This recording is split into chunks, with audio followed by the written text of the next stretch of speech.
Sasa hayawi yamekuwa. Huyu ni mtiania wa pili ambaye mimi sitaki kumwelezea sana. Brother, habari ya sasa? Salama kabisa. Na karibu, na tukufahamu kwa majina yako.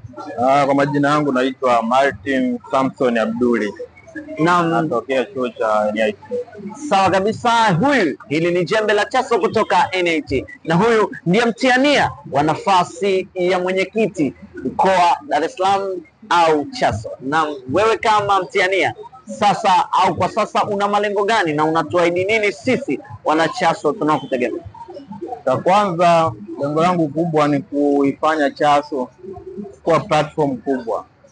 Maana yake sisi kama Chadema tunaamini kwamba Chaso ni chanzo cha fikra bora. Maana yake kama ni chanzo cha fikra bora, wana Chaso inatakiwa wapate platform ya kuonesha fikra zao.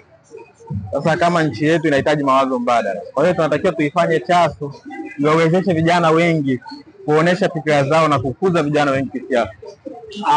Naam, umekuwa mtu katika watu ambao wamekuwa wakifanya Chaso kuvuma, na nikizingatia kuna mambo mengi tulikuwa tukiyazungumza hapo awali, na naomba kujua, je, utaisaidia vipi idara ya habari na mawasiliano mkoa wa Dar es Salaam ili Chaso iweze kuwa platform kubwa? Cha kwanza, utafanya mkakati wa kuunganisha matawi. Maana yake idara ya uhamasishaji na habari ina base direct kwa wanachama, na hii idara ndio ina base direct kushawishi watu kuingia katika chama.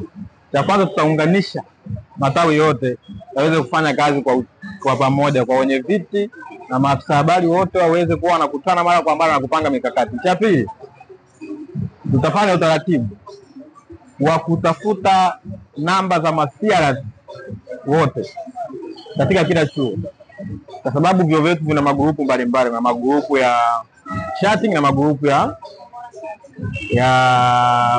announcement. Maana yake tunapokuwa na magrupu haya, endapo tukapenyeza watu wetu katika magrupu, tukao tunatuma vipeperushi, tunatuma habari mbalimbali za kuhusu chama chetu, tunaamini taarifa zetu zitafika mahali ambapo tunataraji zitafika.